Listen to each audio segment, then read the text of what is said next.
اشکوں کی برسات، سیرت امام اعظم ابو حنیفہ رضی اللہ عنہ کے چند گوشے۔ الحمدللہ رب العالمین والصلاة والسلام علی سید المرسلین، اما بعد فاعوذ باللہ من الشیطان الرجیم، بسم اللہ الرحمن الرحیم۔ دعائے عطار۔ یا رب المصطفیٰ، جو کوئی رسالہ اشکوں کی برسات کے 36 صفحات پڑھ یا سن لے، اسے اپنے خوف اور اپنے آخری پیارے نبی صلی اللہ تعالی علیہ وآلہ وسلم کے عشق میں رونے والی آنکھیں نصیب فرما۔ صلو علی الحبیب صلی اللہ تعالی علی محمد۔ درود شریف کی فضیلت۔ امیر المومنین حضرت مولا کائنات علی المرتضی شیر خدا کرم اللہ تعالی وجہہ الکریم فرماتے ہیں، جب کسی مسجد کے پاس سے گزرو تو رسول اکرم صلی اللہ علیہ وآلہ وسلم پر درود پاک پڑھو۔ صلو علی الحبیب صلی اللہ علی محمد۔ پر رونق بازار میں ریشم کے کپڑے کی ایک دکان پر اس دکان کا خادم مشغول دعا ہے اور اللہ عز و جل سے جنت کا سوال کر رہا ہے۔ یہ سن کر مالک دکان پر رقت طاری ہو گئی، آنکھوں سے آنسو جاری ہو گئے، حتیٰ کہ کن پٹیاں اور کندھے کانپنے لگے۔ مالک دکان نے فوراً دکان بند کرنے کا حکم دیا، اپنے سر پر کپڑا لپیٹ کر جلدی سے اٹھے اور کہنے لگے، افسوس، ہم اللہ عز و جل پر کس قدر جری یعنی نڈر ہو گئے کہ ہم میں سے ایک شخص صرف اپنے دل کی مرضی سے اللہ عز و جل سے جنت مانگتا ہے۔ یہ تو بہت ہمت بھرا سوال ہے۔ ہم جیسے گناہگاروں کو تو اللہ عز و جل سے اپنے گناہوں کی معافی مانگنی چاہیے۔ یہ مالک دکان بہت زیادہ خوف خدا عز و جل کے حامل تھے۔ رات جب نماز کے لیے کھڑے ہوتے تو ان کی آنکھوں سے اس قدر اشکوں کی برسات ہوتی کہ چٹائی پر آنسو گرنے کی ٹپ ٹپ صاف سنائی دیتی، اور اتنا روتے کہ پڑوسیوں کو رحم آنے لگتا۔ پیارے پیارے اسلامی بھائیوں، آپ جانتے ہیں یہ کون تھے؟ یہ مالک دکان کروڑوں حنفیوں کے عظیم پیشوا، سراج الامہ، کاشف الغمہ، امام اعظم، فقیہ افخم حضرت سیدنا امام ابو حنیفہ نعمان بن ثابت رضی اللہ تعالی عنہ تھے۔ نہ کیوں کرے ناز اہل سنت کہ تم سے چمکا نصیب امت، سراج امت ملا جو تم سا امام اعظم ابو حنیفہ۔ صلو علی الحبیب صلی اللہ علی محمد۔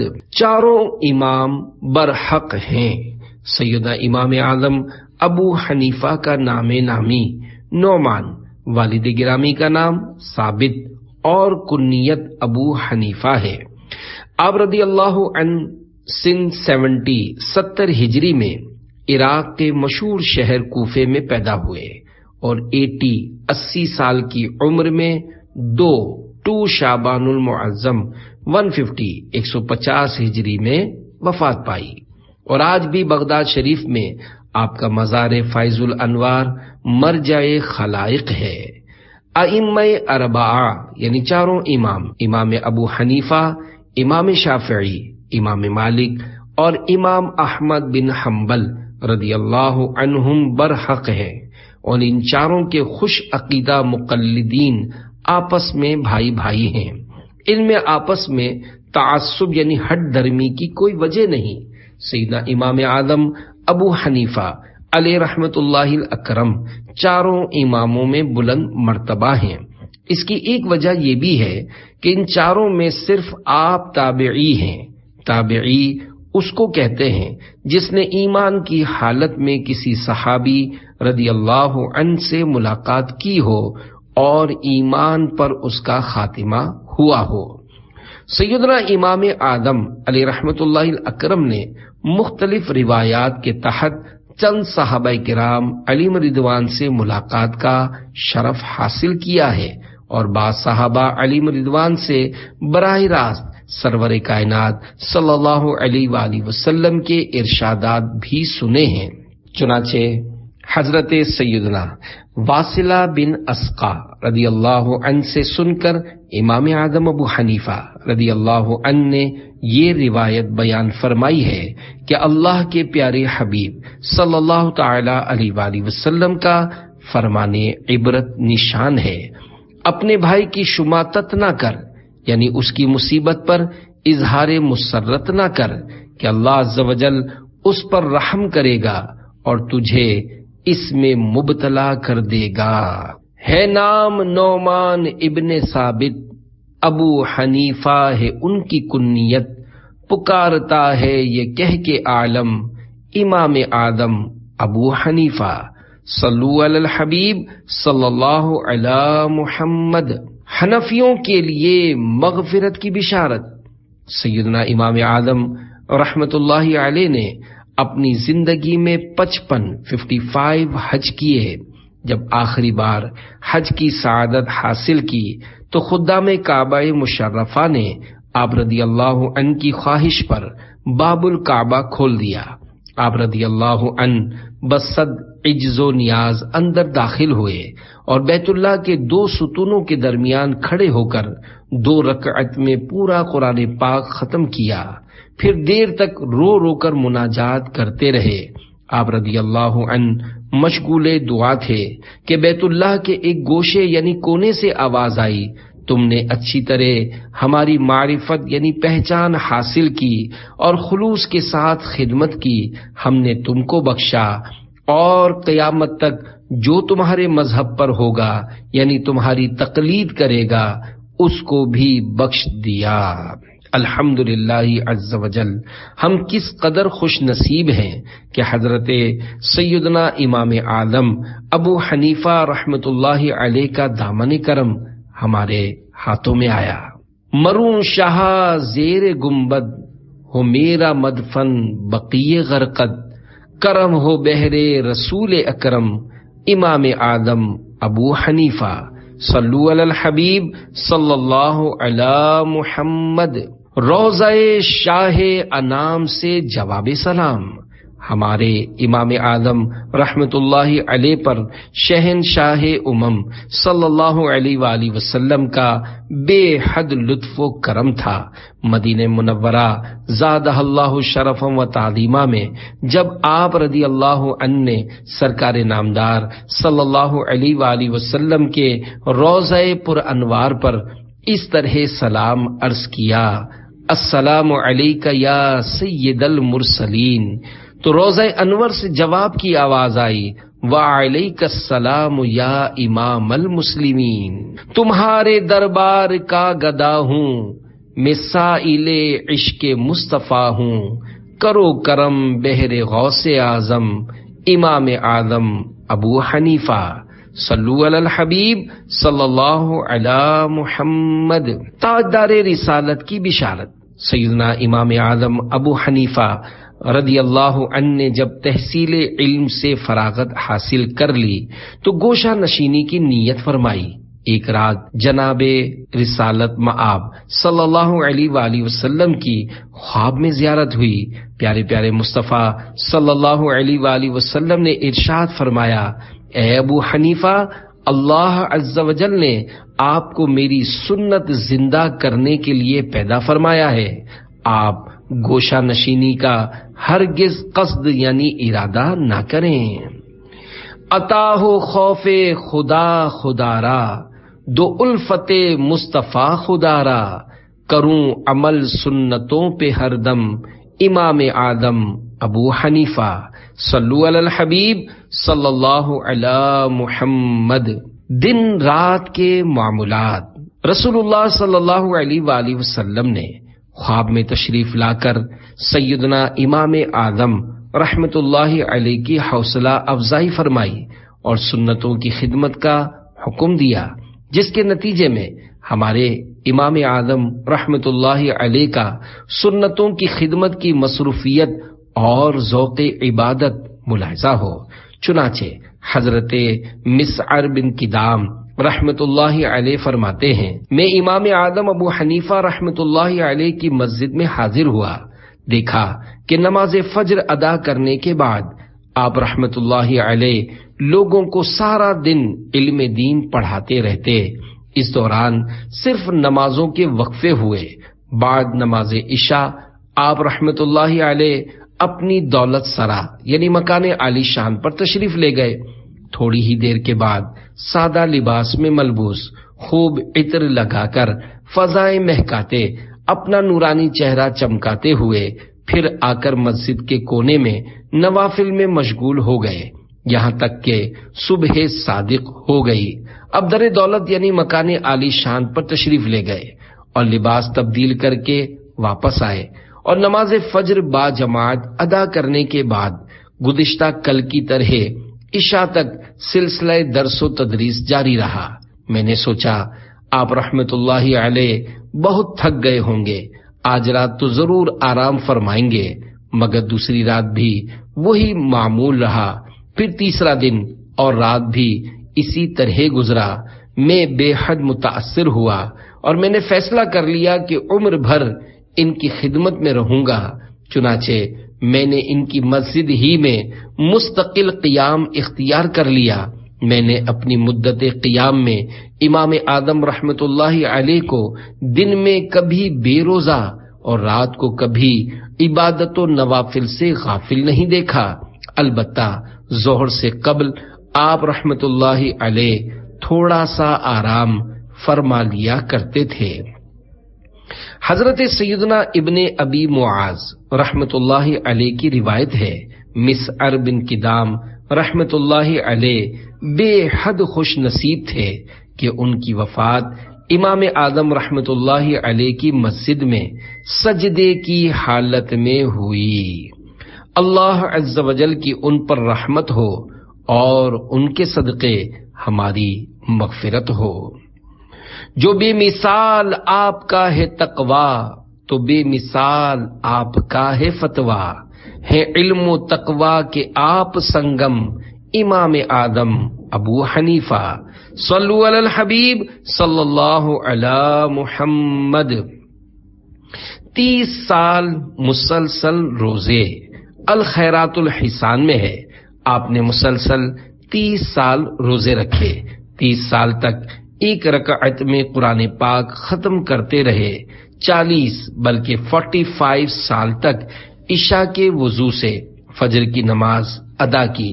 جس مقام پر آپ کی وفات ہوئی اس مقام پر آپ نے 7000 بار قرآن پاک ختم کیے۔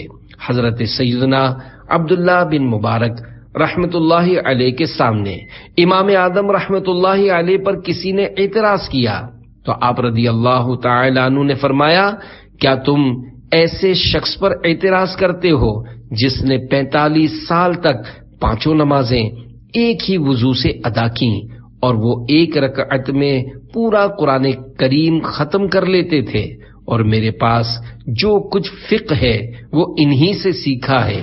روایت میں ہے شروع میں آپ رحمت اللہ علیہ ساری رات عبادت نہیں کرتے تھے۔ آپ رحمت اللہ علیہ نے ایک بار کسی کو یہ کہتے ہوئے سن لیا کہ ابو حنیفہ رحمت اللہ علیہ ساری رات سوتے نہیں ہیں، چنانچہ اس کے حسن ظن کی لاج رکھتے ہوئے آپ رحمت اللہ علیہ نے تمام رات عبادت شروع کر دی۔ تیری سخاوت کی دھوم مچی ہے، مراد منہ مانگی مل رہی ہے، عطا ہو مجھ کو مدینے کا غم امام اعظم ابو حنیفہ۔ صلو علی الحبیب صلی اللہ علی محمد۔ ماہ رمضان میں 62 ختم قرآن۔ امام ابو یوسف رحمت اللہ علیہ فرماتے ہیں، امام اعظم رحمت اللہ علیہ رمضان مبارک میں مع عید الفطر 62 قرآن پاک ختم کرتے، دن کو ایک رات کو ایک، تراویح کے اندر سارے ماہ میں ایک اور عید کے روز ایک۔ اور مال میں سخاوت کرنے والے تھے، علم سکھانے میں صابر یعنی صبر کرنے والے تھے، اپنے حق میں کیے جانے والے اعتراض کو سنتے تھے، غصے سے کوسوں دور تھے۔ عطا ہو خوف خدا خدارا، دو الفت مصطفیٰ خدارا، کروں عمل سنتوں پہ ہر دم، امام اعظم ابو حنیفہ، صلو علی الحبیب صلی اللہ علی محمد۔ کبھی ننگے سر نہ دیکھا، تذکرۃ الاولیاء میں ہے۔ سیدنا داؤد طائی رحمت اللہ علیہ فرماتے ہیں، میں امام اعظم رحمت اللہ علیہ کی خدمت میں 20 سال حاضر رہا، خلوت ہو یا جلوت، یعنی لوگوں کے درمیان ہوں یا اکیلے، کبھی آپ رحمت اللہ علیہ کو ننگے سر دیکھا، نہ کبھی پاؤں پھیلائے دیکھا۔ ایک بار عرض کی، حضور تنہائی میں تو پاؤں پھیلا لیا کریں۔ فرمایا، مجمع میں تو لوگوں کا احترام کروں اور تنہائی میں اللہ عز و جل کا احترام نہ کروں، یہ مجھ سے نہیں ہو سکتا۔ استاد کے مکان کی طرف پاؤں نہ پھیلاتے۔ الخیرات الحسان میں ہے، آپ رحمت اللہ علیہ زندگی بھر اپنے استاذ محترم سیدنا امام حماد رحمت اللہ علیہ کے مکان عظمت نشان کی طرف پاؤں پھیلا کر نہیں لیتے، حالانکہ آپ رحمت اللہ علیہ کے مکان عالی شان اور استاذ محترم رحمت اللہ علیہ کے مکان عظیم الشان کے درمیان تقریباً 7 گلیاں پڑتی تھیں۔ استاد کی چوکھٹ پر سر رکھ کر سو جاتے۔ سبحان اللہ، ہمارے امام اعظم رحمت اللہ علیہ اپنے استاد کا کس قدر احترام فرماتے تھے، جبھی تو آپ رحمت اللہ علیہ علم دین کی دولت سے نہال و مالا مال تھے۔ حضرت سیدنا عبداللہ بن عباس رضی اللہ عنہما کا بھی اپنے استاذ محترم کے ساتھ احترام مثالی تھا۔ چنانچہ دعوت اسلامی کے اشاعتی ادارے مکتبۃ المدینہ کی مطبوعہ 561 صفحات پر مشتمل کتاب ملفوظات اعلی حضرت مخرجہ صفحہ 143 تا 144 پر میرے آقا اعلی حضرت امام اہل سنت مولانا شاہ امام احمد رضا خان رحمت اللہ علیہ کا ارشاد ہے، حضرت سیدنا عبداللہ بن عباس رضی اللہ عنہما فرماتے ہیں، جب میں بغرض تحصیل علم یعنی علم دین سیکھنے کے لیے حضرت زید بن ثابت رضی اللہ عنہما کے در دولت پر جاتا اور وہ باہر تشریف نہ رکھتے ہوتے تو براہ ادب ان یعنی اپنے استاذ محترم کو آواز نہ دیتا، ان کی چوکھٹ پر سر رکھ کر لیٹ رہتا، ہوا، خاک اور ریتا اڑا کر مجھ پر ڈالتی، پھر جب اپنے طور پر استاذ گرامی حضرت زید رضی اللہ عنہ کاشان اقدس سے تشریف لاتے تو فرماتے، ابن ام رسول اللہ صلی اللہ علیہ وآلہ وسلم، یعنی اے رسول اللہ صلی اللہ علیہ وآلہ وسلم کے چچا کے بیٹے، آپ نے مجھے اطلاع کیوں نہ کرا دی؟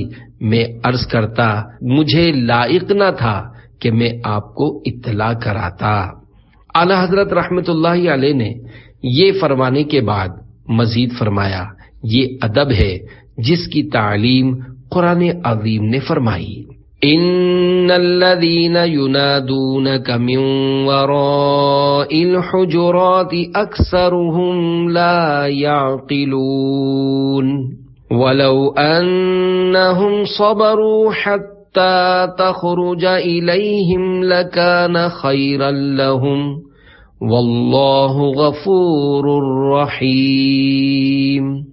ترجمہ کنز الایمان، بے شک وہ جو تمہیں حجروں کے باہر سے پکارتے ہیں ان میں اکثر بے عقل ہیں، اور اگر وہ صبر کرتے یہاں تک کہ تم آپ ان کے پاس تشریف لاتے تو یہ ان کے لیے بہتر تھا، اور اللہ بخشنے والا مہربان ہے۔ کیا مرتد استاد کی بھی تعظیم کرنی ہوگی؟ دینی استاد کے احترام کے بارے میں جو بیان کیا گیا وہ صرف صحیح العقیدہ مسلمان غیر فاسق استاذ کے لیے ہے۔ اگر معاذ اللہ استاد غیر مسلم یا مرتد ہے تو اس کا کوئی احترام نہیں، بلکہ ایسوں سے پڑھنا، ان کی صحبت میں رہنا خود اپنے ایمان کے لیے خطرناک ہے۔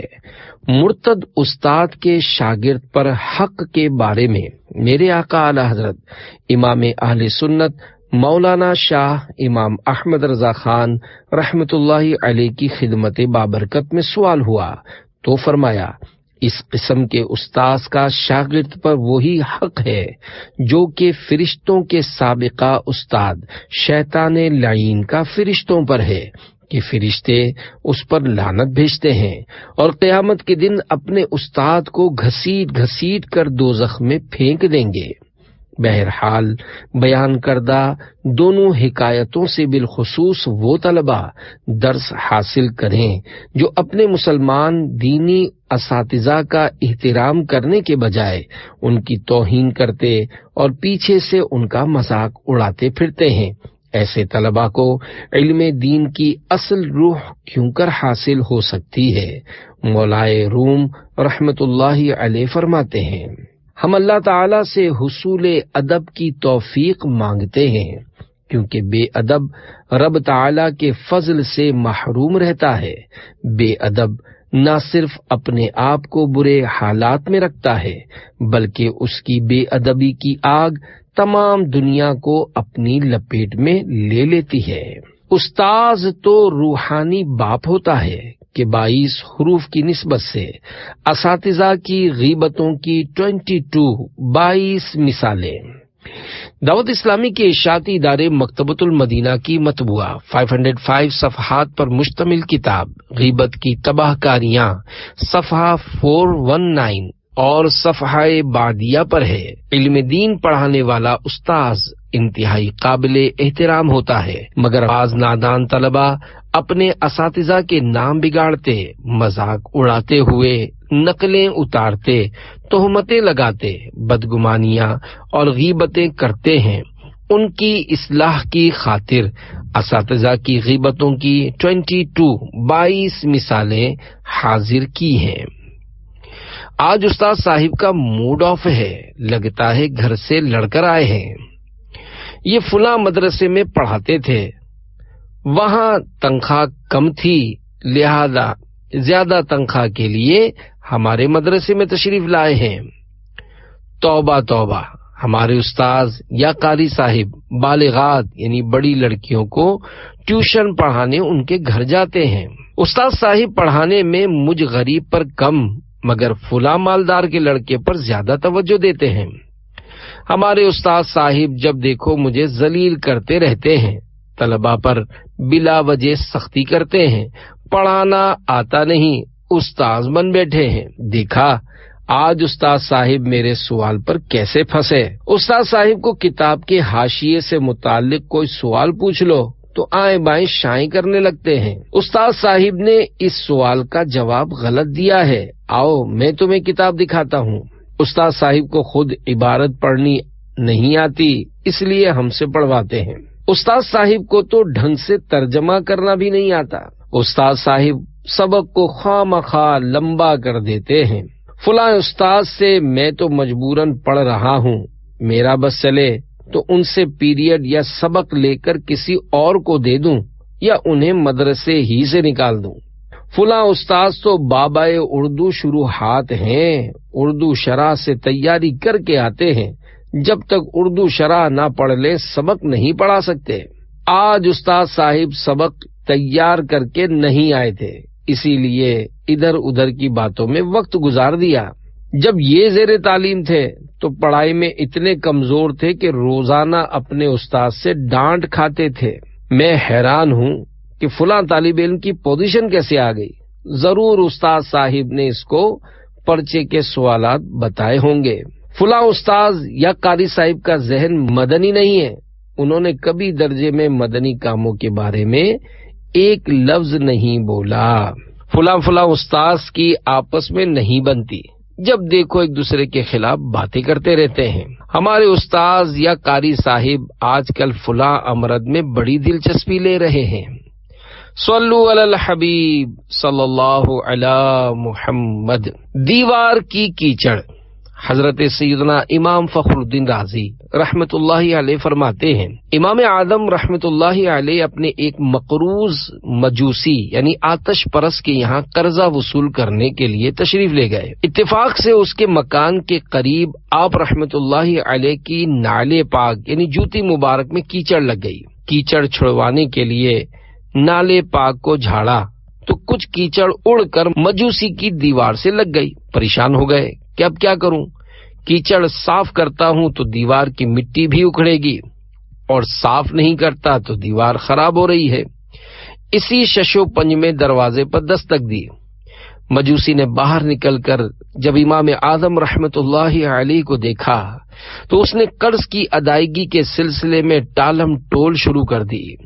امام اعظم رحمت اللہ علیہ نے قرض کا مطالبہ کرنے کے بجائے دیوار پر کیچڑ لگ جانے کی بات بتا کر نہایت ہی لجاجت یعنی عاجزی کے ساتھ معافی مانگتے ہوئے ارشاد فرمایا، مجھے یہ بتائیے کہ آپ کی دیوار کس طرح صاف کروں؟ امام اعظم رحمت اللہ علیہ کی حقوق العباد کے معاملے میں بے قراری اور خوف خداوندی عز و جل دیکھ کر مجوسی بے حد متاثر ہوا اور کچھ اس طرح بولا، اے مسلمانوں کے امام، دیوار کی کیچڑ تو بعد میں بھی صاف ہوتی رہے گی، پہلے میرے دل کی کیچڑ صاف کر کے مجھے مسلمان بنا دیجئے۔ چنانچہ وہ مجوسی امام اعظم رحمت اللہ علیہ کا تقوی دیکھ کر حلقہ بگوش اسلام ہو گیا۔ گناہ کی دلدل میں پھنس گیا ہوں، گلے گلے تک میں دھس گیا ہوں، نکالیے بحر نوح و آدم، امام آدم ابو حنیفہ، صلو علی الحبیب صلی اللہ علی محمد۔ پوسٹر لگانے کا مسئلہ۔ امام اعظم ابو حنیفہ رحمت اللہ علیہ کی محبت کا دم بھرنے والے اسلامی بھائیوں، دیکھا آپ نے ہمارے امام اعظم رحمت اللہ علیہ بندوں کے حقوق کے معاملے میں اللہ عز و جل سے کس قدر ڈرتے تھے۔ اس حکایت سے ان لوگوں کو درس حاصل کرنا چاہیے جو لوگوں کی دیواروں اور سیڑھیوں کے کونوں وغیرہ کو پیک یعنی پان کی رنگین تھوک کی پچکاریوں سے بدنما کر دیتے ہیں۔ اسی طرح بغیر اجازت مالک مکانوں اور دکانوں کی دیواروں اور دروازوں نیز سائن بورڈز اور گاڑیوں بسوں وغیرہ کے باہر یا اندر اسٹیکرز اور پوسٹر لگانے والے، دیواروں پر مالک کی اجازت کے بغیر چاکنگ کرنے والے بھی درس حاصل کریں کہ اس طرح کرنے سے لوگوں کے حقوق پامال ہوتے ہیں۔ بے شک حقوق اللہ ہی عظیم تر ہیں، مگر توبہ کے تعلق سے حقوق العباد کا معاملہ حقوق اللہ سے سخت تر ہے۔ دنیا میں جس کسی کا حق ضائع کیا ہو، اگر اس سے معافی تلافی کی ترکیب دنیا ہی میں نہ بنی ہوگی تو قیامت کے روز اس صاحب حق کو نیکیاں دینی پڑیں گی، اور اگر اس طرح بھی حق ادا نہ ہوا تو اس کے گناہ اپنے سر لینے ہوں گے۔ مثلا جس نے بلا عذر شرعی کسی کو جھاڑا ہوگا، گھور کر یا کسی بھی طرح ڈرایا ہوگا، دل دکھایا ہوگا، کسی کو مارا ہوگا، کسی کے پیسے دبا لیے ہوں گے، پیک، پوسٹر یا چاکنگ وغیرہ کے ذریعے کسی کی دیوار خراب کی ہوگی، کسی کی دکان یا مکان کے آگے جگہ گھیر کر اس کے لیے ناحق پریشانی کا سامان کیا ہوگا، کسی کی عمارت سے قریب غیر واجبی طور پر زبردستی اپنی عمارت بنا کر اس کی ہوا اور روشنی میں رکاوٹ کھڑی کی ہوگی، کسی کی اسکوٹر یا کار وغیرہ کو اپنی گاڑی سے ڈینٹ ڈال کر یا خراش لگا کر راہ فرار اختیار کی ہوگی، یا بھاگ نہ سکنے کی صورت میں اپنا قصور ہونے کے باوجود اپنی چرب زبانی یا روب داب سے اسی کو جرم باور کرا کر اس کی حق تلفی کی ہوگی، عید قرباں وغیرہ کے موقع پر صاحب مکان کی رضامندی کے بغیر اس کے گھر کے آگے جانور باندھ کر یا ذبح کر کے اس کی دیوار یا گھر سے نکلنے کا رستہ گوبر، خون اور کیچڑ وغیرہ سے آلود کر کے اس کے لیے ایذا کا سامان کیا ہوگا، کسی کے مکان یا دکان کے پاس یا اس کی چھت یا پلاٹ پر پریشان کن گند کچرا پھینکا ہوگا، الغرض لوگوں کے حقوق پامال کرنے والا اگرچہ نمازیں، حج، عمرے، خیراتیں اور بڑی بڑی نیکیاں لے کر گیا ہوگا، مگر بروز قیامت اس کی عبادتیں وہ لوگ لے جائیں گے جن کو ناحق نقصان پہنچایا ہوگا یا بلا اجازت شرعی کسی طرح سے بھی ان کی دل آزاری کا باعث بنا ہوگا۔ نیکیاں دینے کے باوجود حقوق باقی رہنے کی صورت میں ان کے گناہ اس نیک نمازی کے سر تھوپ دیے جائیں گے، اور یوں دوسروں کی حق تلفی کرنے کے سبب حاجی، نمازی، روزہ دار اور تہجد گزار ہونے کے باوجود وہ جہنم میں جا پڑے گا، والعیاذ باللہ تعالی، اور اللہ عز و جل کی پناہ۔ ہاں، اللہ عز و جل جس کے لیے چاہے گا محض اپنے فضل و کرم سے صلح کرائے گا۔ مزید تفصیلات کے لیے دعوت اسلامی کے اشاعتی ادارے مکتبۃ المدینہ کا مطبوعہ رسالہ ظلم کا انجام ملاحظہ فرمائیے۔ حقوق العباد کے متعلق ایک اور عبرت انگیز حکایت سنیے اور خوف خداوندی سے لرزیے۔ قیامت کا خوف دلانے پر بے ہوش ہو گئے۔ سیدنا مسعر بن کدام رحمت اللہ علیہ سے روایت ہے، ایک روز ہم امام اعظم رحمت اللہ علیہ کے ساتھ کہیں سے گزر رہے تھے کہ بے خیالی میں امام اعظم رحمت اللہ علیہ کا مبارک پاؤں ایک لڑکے کے پیر پر پڑ گیا۔ لڑکے کی چیخ نکل گئی اور اس کے منہ سے بے ساختہ نکلا، یا شیخ الا تخاف القصاص یوم القیامہ، یعنی جناب کیا آپ قیامت کے روز لیے جانے والے انتقام خداوندی سے نہیں ڈرتے؟ یہ سنتے ہی امام اعظم رحمت اللہ علیہ پر لرزہ طاری ہو گیا اور غش کھا کر زمین پر تشریف لائے۔ جب کچھ دیر کے بعد ہوش میں آئے تو میں نے عرض کی، ایک لڑکے کی بات سے آپ اس قدر کیوں گھبرا گئے؟ فرمایا، کیا معلوم اس کی آواز غیبی ہدایت ہو۔ شاہ عدو کا ستم ہے پیہم، مدد کو آؤ امام اعظم، سوا تمہارے ہے کون ہمدم، امام اعظم ابو حنیفہ۔ صلو علی الحبیب صلی اللہ علی محمد۔ پیارے پیارے اسلامی بھائیوں، یہ تصور بھی نہیں ہو سکتا کہ امام اعظم رحمت اللہ علیہ جان بوجھ کر کسی پر ظلم کریں اور اس کا پیر کچل دیں۔ بے خیالی میں سرزد ہونے والے فعل پر بھی آپ رحمت اللہ علیہ خوف خدا عز و جل کے سبب بے ہوش ہو گئے، اور ایک ہم لوگ ہیں کہ جان بوجھ کر نہ جانے روزانہ کتنوں کو طرح طرح سے ایذائیں دیتے ہوں گے، مگر افسوس ہمیں اس بات کا احساس تک نہیں ہوتا کہ اگر اللہ عز و جل نے قیامت کے روز ہم سے انتقام لیا تو ہمارا کیا بنے گا۔ فضول باتوں سے نفرت۔ ایک بار خلیفہ ہارون الرشید نے سیدنا امام ابو یوسف رحمت اللہ علیہ سے عرض کی، حضرت سیدنا امام ابو حنیفہ رحمت اللہ علیہ کے اوصاف یعنی خوبیاں بیان کیجیے۔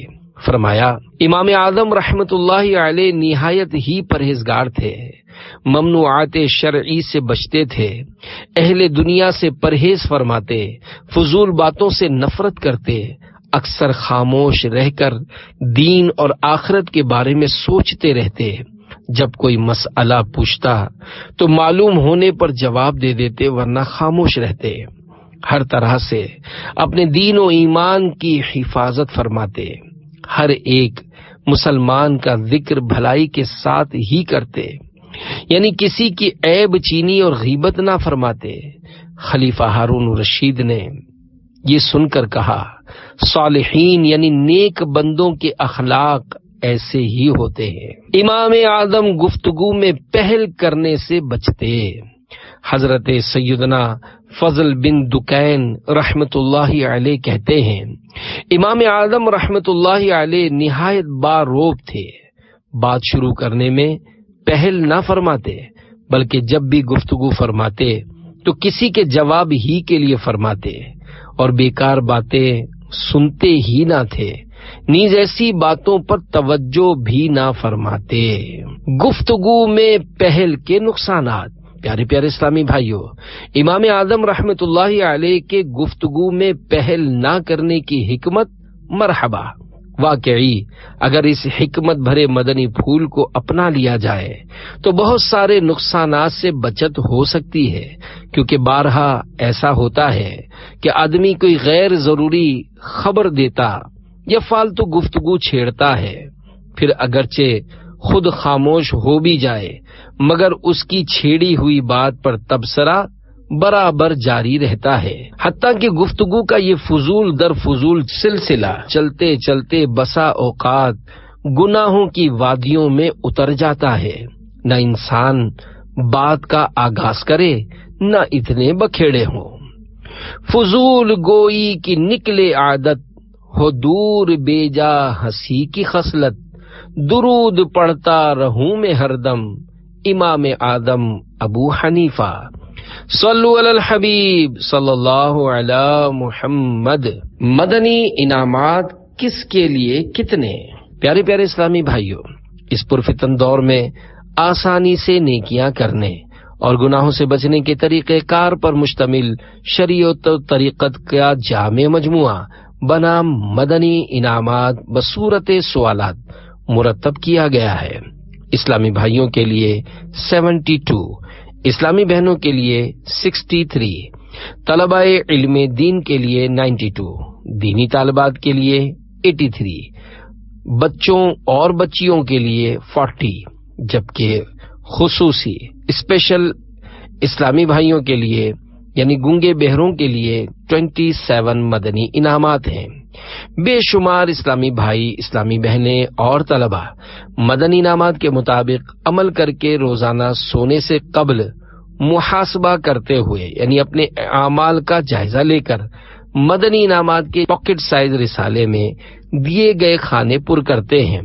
ان مدنی انعامات کو اخلاص کے ساتھ اپنا لینے کے بعد نیک بننے اور گناہوں سے بچنے کی راہ میں حائل رکاوٹیں اللہ عز و جل کے فضل و کرم سے اکثر دور ہو جاتی ہیں، اور اس کی برکت سے الحمدللہ عز و جل پابند سنت بننے، گناہوں سے نفرت کرنے اور ایمان کی حفاظت کے لیے کڑنے کا ذہن بنتا ہے۔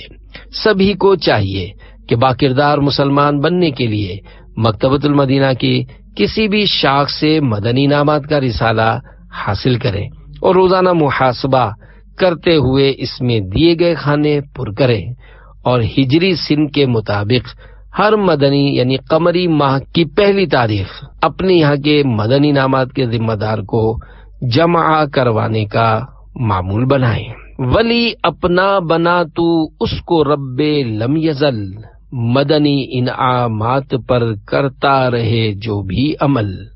صلو علی الحبیب صلی اللہ علی محمد۔ عاملین مدنی انعامات کے لیے بشارت عظمیٰ، مدنی انعامات کا رسالہ پر کرنے والے کس قدر خوش قسمت ہوتے ہیں، اس کا اندازہ اس مدنی بہار سے لگائیے۔ چنانچہ حیدرآباد باب الاسلام سندھ کے ایک اسلامی بھائی کا کچھ اس طرح حلفیہ یعنی قسمیہ بیان ہے کہ ماہ رجب المرجب 1426 ہجری کی ایک شب مجھے خواب میں اللہ پاک کے پیارے نبی صلی اللہ علیہ وآلہ وسلم کی زیارت کی عظیم سعادت ملی۔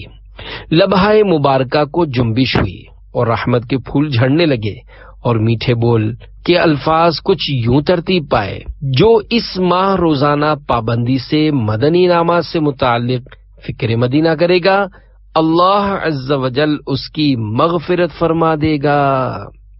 صلو علی الحبیب صلی اللہ علی محمد۔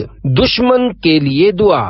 پیارے پیارے اسلامی بھائیوں، ہمارے امام اعظم رحمت اللہ علیہ کے ساتھ کوئی کتنی ہی برائی کرتا، آپ رحمت اللہ علیہ اس کی خیر خواہی ہی فرماتے۔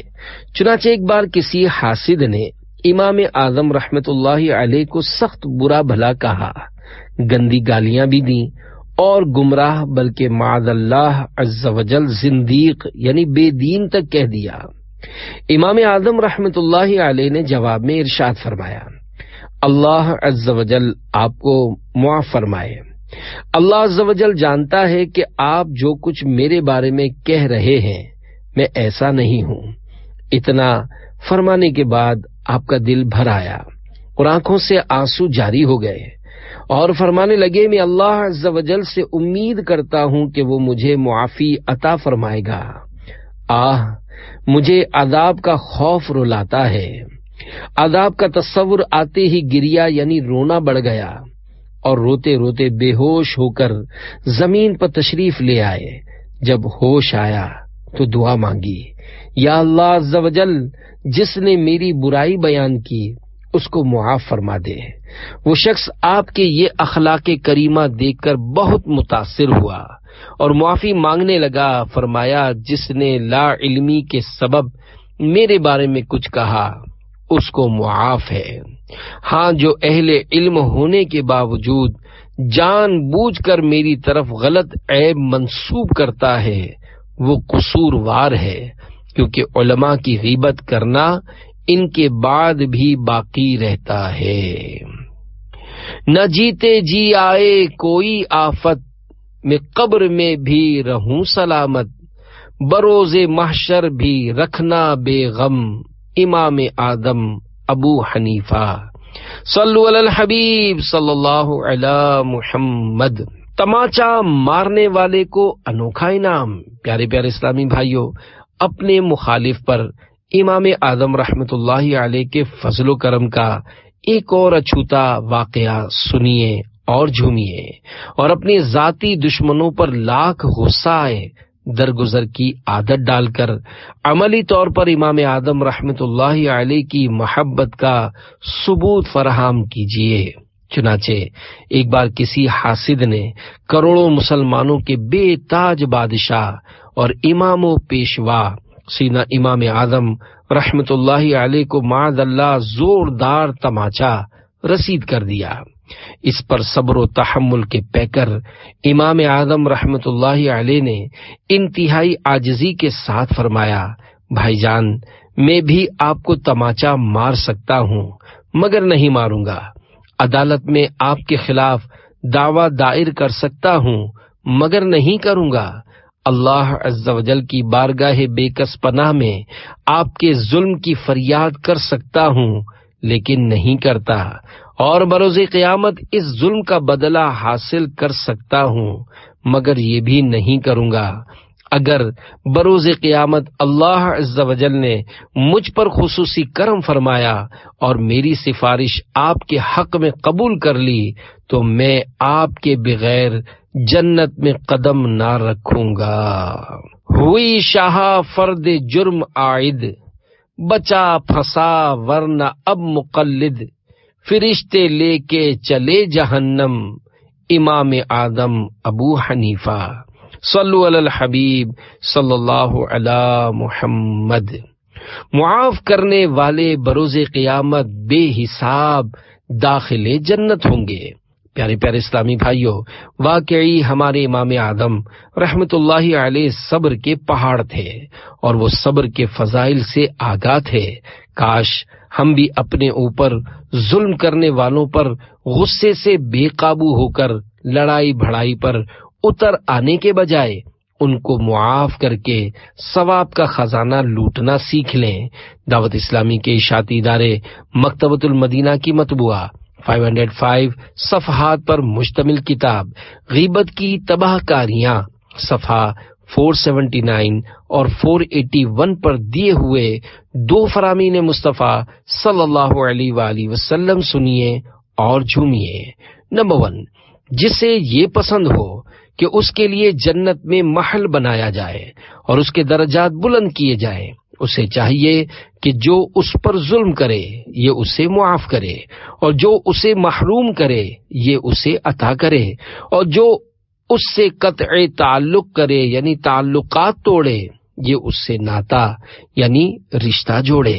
نمبر 2، قیامت کے روز اعلان کیا جائے گا، جس کا اجر اللہ عز و جل کے ذمہ کرم پر ہے، وہ اٹھے اور جنت میں داخل ہو جائے۔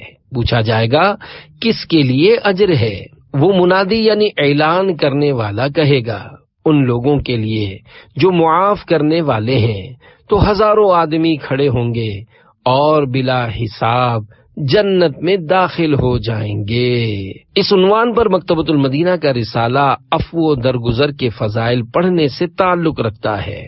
یہ رسالہ فیضان سنت جلد 2 کے باب غیبت کی تباہ کاریاں صفحہ 478 تا 493 پر بھی موجود ہے۔ دعوت اسلامی کی ویب سائٹ www.dawatislami.net پر بھی پڑھ سن اور پرنٹ آؤٹ کر سکتے ہیں۔ اہل زمانہ میں سب سے زائد عقل مند ہمارے امام اعظم رحمت اللہ علیہ کے پاس علم دین کا زبردست ذخیرہ تھا، اور آپ رحمت اللہ علیہ بہت زیادہ عقل مند تھے۔ الخیرات الحسان میں ہے، حضرت سیدنا امام شافعی رحمت اللہ علیہ فرماتے ہیں، امام اعظم ابو حنیفہ رحمت اللہ علیہ سے زائد عقل مند کسی عورت نے نہیں جنا۔ سیدنا بکر بن جیش رحمت اللہ علیہ فرماتے ہیں، اگر امام اعظم ابو حنیفہ رحمت اللہ علیہ اور ان کے اہل زمانہ کی عقلوں کو جمع کیا جائے تو امام اعظم رحمت اللہ علیہ کی عقل سب پر غالب آ جائے۔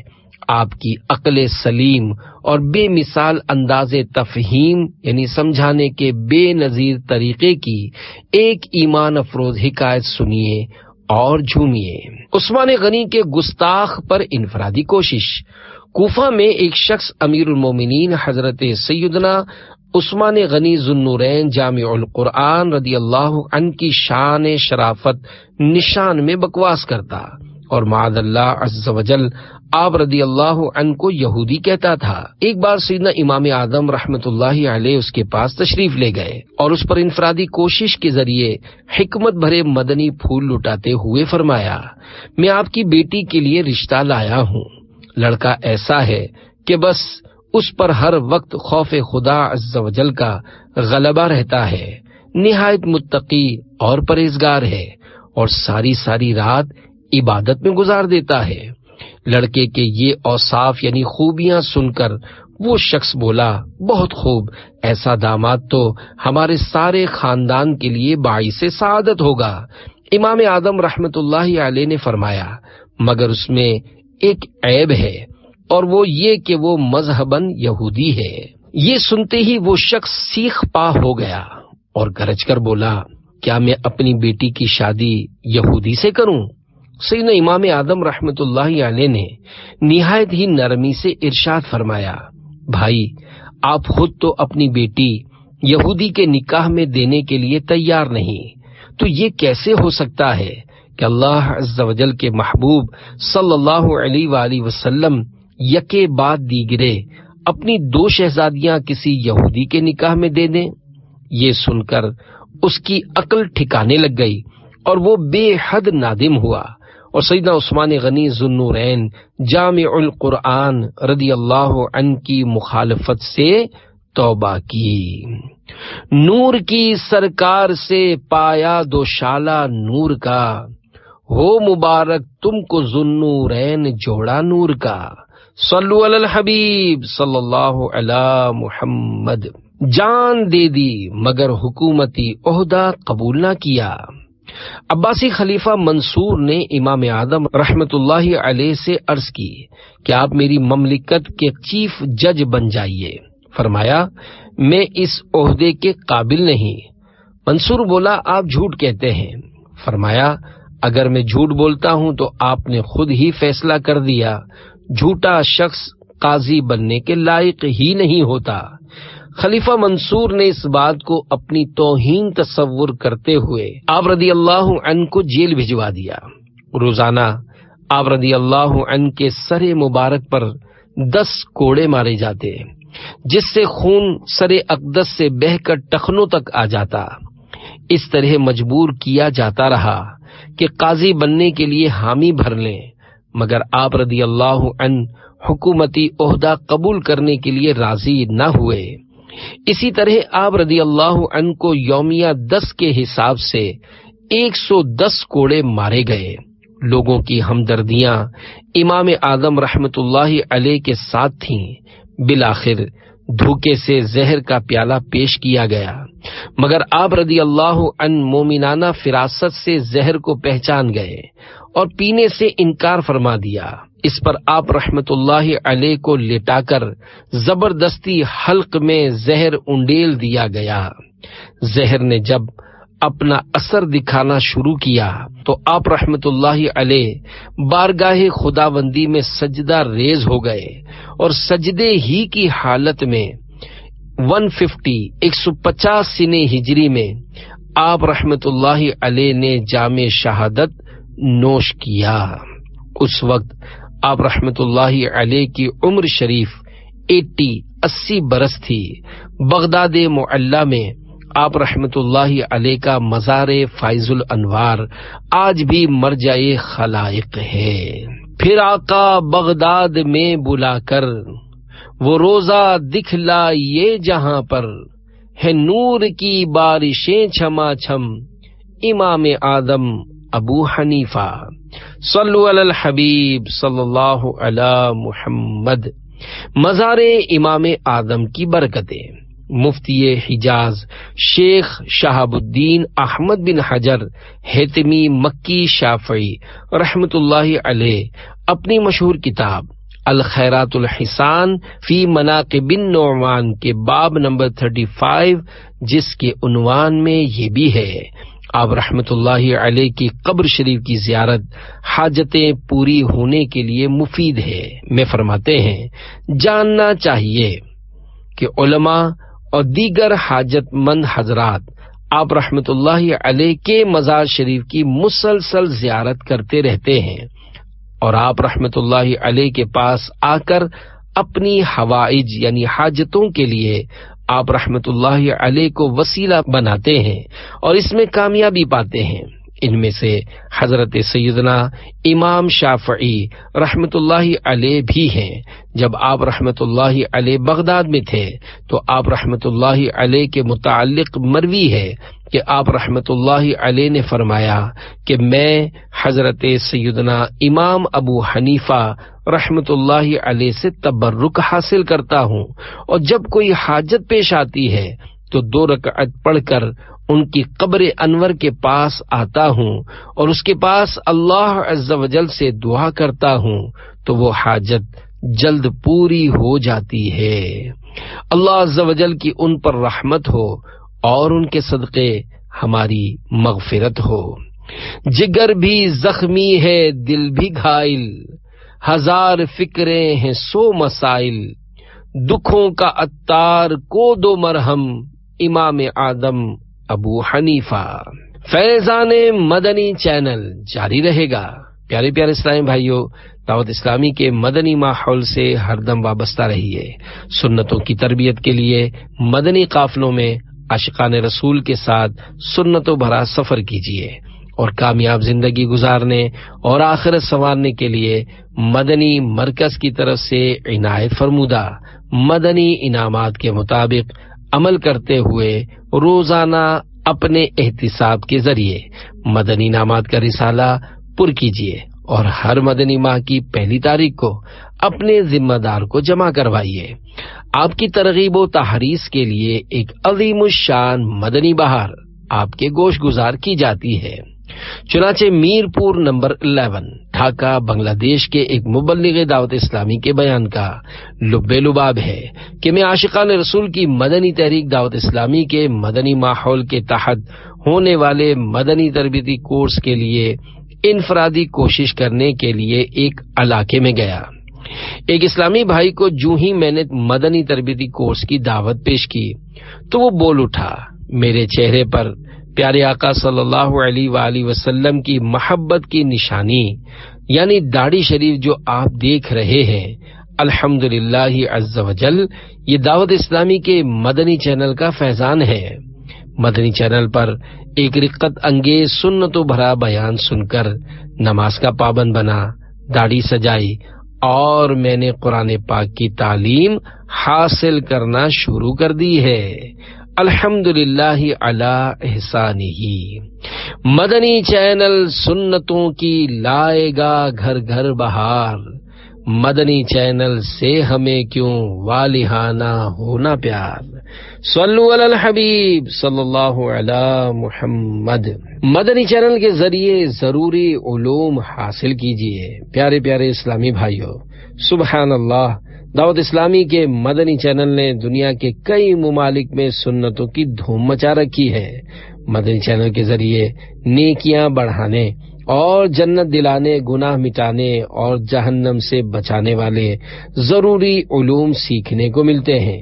ضروری علوم کے حصول کی ترغیب دیتے ہوئے حضرت سیدنا امام برہان الدین ابراہیم زرنوجی رحمت اللہ علیہ فرماتے ہیں، افضل ترین علم وہ ہوتا ہے کہ جو امور اس وقت درپیش ہوں ان سے آگاہی حاصل کی جائے، اور افضل ترین عمل اپنے احوال یعنی کیفیات و حال و چال کی حفاظت کرنا ہے۔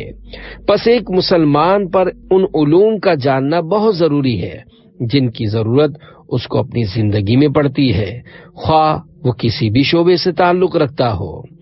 گھر بیٹھے سنتیں اور روزمرہ کی ضرورت کا علم دین حاصل کرنے کے لیے آپ بھی مدنی چینل دیکھیے اور دوسروں کو اس کی ترغیب فرمائیے۔ مدنی چینل میں نبی کی سنتوں کی دھوم ہے، اس لیے شیطان لعین رنجور ہے، مغموم ہے۔ صلو علی الحبیب صلی اللہ علی محمد۔ پیارے پیارے اسلامی بھائیوں، بیان کو اختتام کی طرف لاتے ہوئے سنت کی فضیلت اور چند سنتیں اور آداب بیان کرنے کی سعادت حاصل کرتا ہوں۔ اللہ پاک کے آخری نبی صلی اللہ علیہ وآلہ وسلم کا فرمان جنت نشان ہے، جس نے میری سنت سے محبت کی اس نے مجھ سے محبت کی، اور جس نے مجھ سے محبت کی وہ جنت میں میرے ساتھ ہوگا۔ سینہ تیری سنت کا مدینہ بنے آقا، جنت میں پڑوسی مجھے تم اپنا بنانا۔ صلو علی الحبیب صلی اللہ علی محمد۔ شان امام اعظم ابو حنیفہ کے 19 حروف کی نسبت سے تیل ڈالنے اور کنگھی کرنے کے 19 مدنی پھول۔ نمبر 1، حضرت سیدنا انس رضی اللہ عنہ فرماتے ہیں، رسول اللہ صلی اللہ علیہ وآلہ وسلم سر اقدس میں اکثر تیل لگاتے اور داڑھی مبارک میں کنگھی کرتے تھے، اور اکثر سر مبارک پر کپڑا رکھتے تھے، یہاں تک کہ وہ کپڑا تیل سے تر رہتا تھا۔ معلوم ہوا سربند کا استعمال سنت ہے۔ اسلامی بھائیوں کو چاہیے کہ جب بھی سر میں تیل ڈالیں ایک چھوٹا سا کپڑا سر پر باندھ لیا کریں۔ اس طرح انشاء اللہ عز و جل ٹوپی اور امامہ شریف تیل کی آلودگی سے کافی حد تک محفوظ رہیں گے۔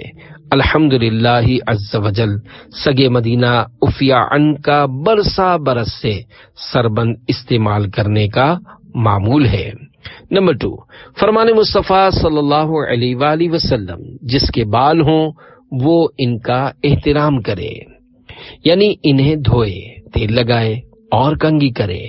نمبر 3، حضرت سیدنا نافع رضی اللہ عنہ سے روایت ہے کہ حضرت سیدنا ابن عمر رضی اللہ عنہما دن میں 2 مرتبہ تیل لگاتے تھے۔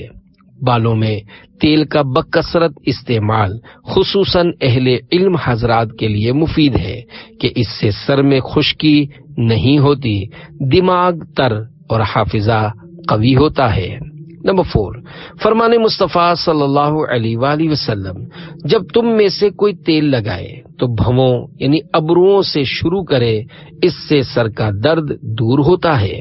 نمبر 5، کنز العمال میں ہے، پیارے پیارے آقا مکی مدنی مصطفیٰ صلی اللہ علیہ وآلہ وسلم جب تیل استعمال فرماتے تو پہلے اپنی الٹی ہتھیلی پر تیل ڈالتے تھے، پھر پہلے دونوں ابروؤں پر، پھر دونوں آنکھوں پر، اور پھر سر مبارک پر لگاتے تھے۔ نمبر 6، طبرانی کی روایت میں ہے، سرکار دو عالم صلی اللہ علیہ وآلہ وسلم جب داڑھی مبارک کو تیل لگاتے تو انفقا یعنی نچلے ہونٹ اور تھوڑی کے درمیانی بالوں سے ابتدا فرماتے تھے۔ نمبر 7، داڑھی میں کنگھی کرنا سنت ہے۔ نمبر 8، بغیر بسم اللہ پڑھے تیل لگانا اور بالوں کو خشک اور پراگندہ یعنی بکھرے ہوئے رکھنا خلاف سنت ہے۔ نمبر 9، حدیث پاک میں ہے جو بغیر بسم اللہ پڑھے تیل لگائے تو 70 شیاطین اس کے ساتھ شریک ہو جاتے ہیں۔ نمبر 10، حجت الاسلام حضرت سیدنا امام محمد بن محمد غزالی نقل کرتے ہیں، حضرت سیدنا ابو ہریرہ رضی اللہ عنہ فرماتے ہیں، ایک مرتبہ مومن کے شیطان اور کافر کے شیطان میں ملاقات ہوئی۔ کافر کا شیطان خوب موٹا تازہ اور اچھے لباس میں تھا، جبکہ مومن کا شیطان دبلا پتلا پرا گندا یعنی بکھرے ہوئے بالوں والا اور برہنہ یعنی ننگا تھا۔ کافر کے شیطان نے مومن کے شیطان سے پوچھا، آخر تم اتنے کمزور کیوں ہو؟ اس نے جواب دیا، میں ایک ایسے شخص کے ساتھ ہوں جو کھاتے پیتے وقت بسم اللہ شریف پڑھ لیتا ہے تو میں بھوکا پیاسا رہ جاتا ہوں، جب تیل لگاتا ہے تو بسم اللہ شریف پڑھ لیتا ہے تو میرے بال پرا گندا یعنی بکھرے ہوئے رہ جاتے ہیں۔ اس پر کافر کے شیطان نے کہا، میں تو ایسے کے ساتھ ہوں جو ان کاموں میں کچھ بھی نہیں کرتا، لہذا میں اس کے ساتھ کھانے پینے، لباس اور تیل لگانے میں شریک ہو جاتا ہوں۔ نمبر 11، تیل ڈالنے سے قبل بسم اللہ الرحمن الرحیم پڑھ کر تیل کی شیشی وغیرہ میں سے الٹے ہاتھ کی ہتھیلی میں تھوڑا سا تیل ڈالیے، پھر اپنی سیدھی آنکھ کے ابرو پر تیل لگائیے، پھر الٹی کے، اس کے بعد سیدھی آنکھ کی پلک پر، پھر الٹی پر۔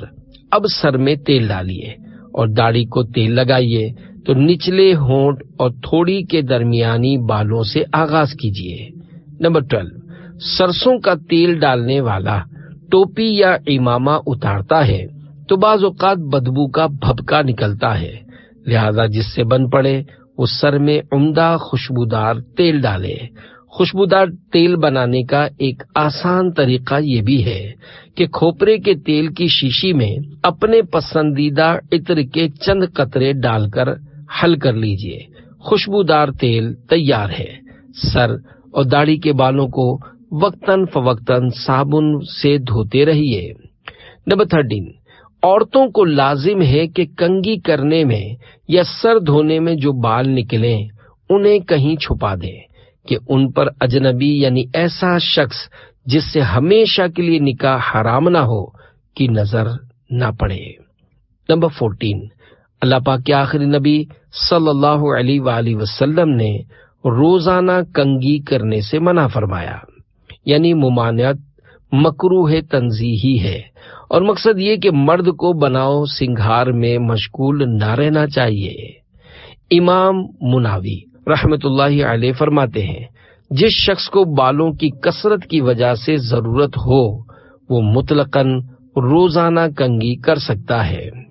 نمبر 15، بارگاہ رضویت میں ہونے والے سوال جواب ملاحظہ ہوں۔ سوال، کنگا داڑھی میں کس کس وقت کیا جائے؟ جواب، کنگے کے لیے شریعت میں کوئی خاص وقت مقرر نہیں ہے، اعتدال یعنی میانہ روی کا حکم ہے۔ نہ تو یہ ہو کہ آدمی جناتی شکل بنا رہے، نہ یہ ہو کہ ہر وقت مانگ چوٹی میں گرفتار۔ نمبر 16، کنگھی کرتے وقت سیدھی طرف سے ابتدا کیجیے، چنانچہ ام المومنین حضرت سیدتنا عائشہ صدیقہ رضی اللہ عنہا فرماتی ہیں، رسول اللہ صلی اللہ علیہ وآلہ وسلم ہر کام میں دائیں یعنی سیدھی جانب سے شروع کرنا پسند فرماتے، یہاں تک کہ جوتا پہننے، کنگھی کرنے اور طہارت کرنے میں بھی۔